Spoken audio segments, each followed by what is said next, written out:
Hey guys, it's me, your Jenny Girl. Bali ngayon nga ay pupunta ako ng reunion. Family reunion ng buong angkan namin. So ayan, samahan nyo ako. Tara, let's go! Ito nga pala yung time na nagpunta na ako sa event ng family reunion namin. Bali ayan, pagkapasok mo nga pala sa place ay need mo mag-register. Then bibigyan ka ng parang claiming stub saan pwede ka manalo sa mga raffles.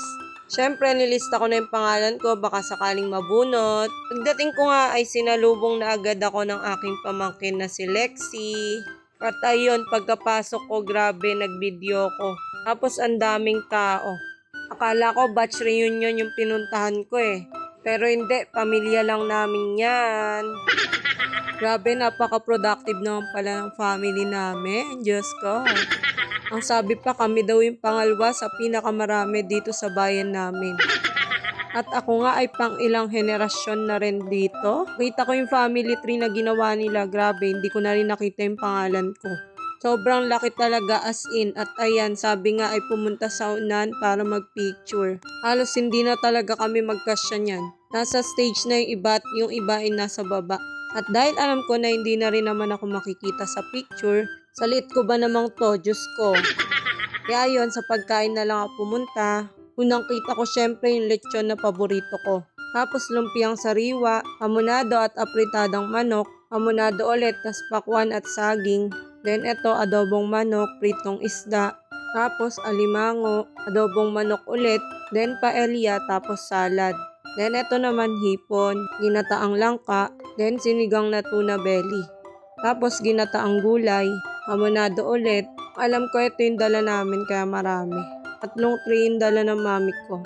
Tapos ito naman ay igado. Then apritada ulit.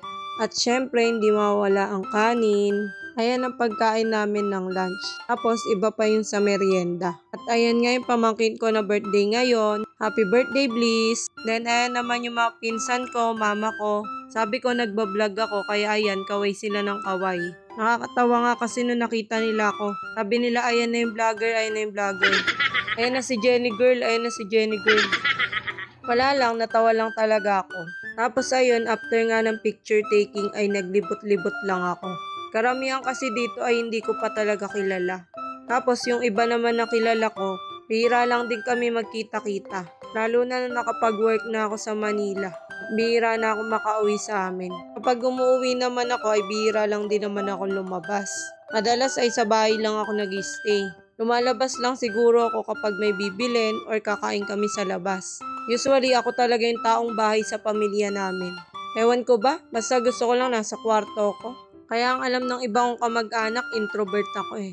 Yung mga kaibigan ko naman ayaw maniwala, extrovert daw ako. Ay basta, mahalaga buhay. Hirap mag-explain. Pero ayun nga, masaya ako nakapunta ako dito sa reunion namin. Ayan na nga, nagkakagulo na sa gulaman. Gulaman. Tindang gulaman ng mama.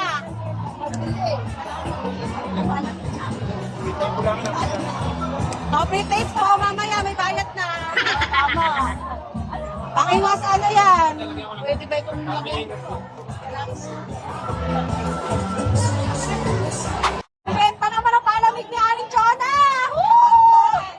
Grabe yan! Nakakamagkano ka na? Ma, nakakamagkano ka na dyan? Mamaya maniningil na yan. Di na libre. At ayun na nga, nag-a-announce na ng mga winner para sa raffle namin. Siyempre, hindi na ako nag-expect. Ilang years na ako nag-aantay mabunot sa raffle pero wala talaga. Ako lang ba yung never pa talaga nabunot sa mga gantong raffle? Di ko alam kung bakit pero hindi pa talaga ako nabubunot kahit kailan. At ayun nga yung pinsan ko na natawag. Sana all, swerte sa raffle. Pero ayun nga, kahit hindi naman ako yung natawag, pero ang saya-saya ko pa rin. Lalo kapag kakilala ko yung nananalo. Parang feeling ko nanalo na rin ako. Pero ayun, bali bigas nga pala yung napanalunan niya. 5 kilo siguro. Iba-iba yung raffle dito. Merong yen, 500 pesos, 1,000 pesos, 5K yung pinaka-last.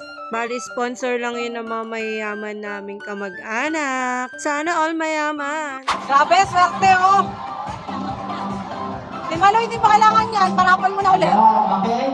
Bali ayun, after nga ng mga parapol ay nagkaroon naman ng intermission number, which is kanta tsaka sayaw. Then after nun ay nagmerienda na.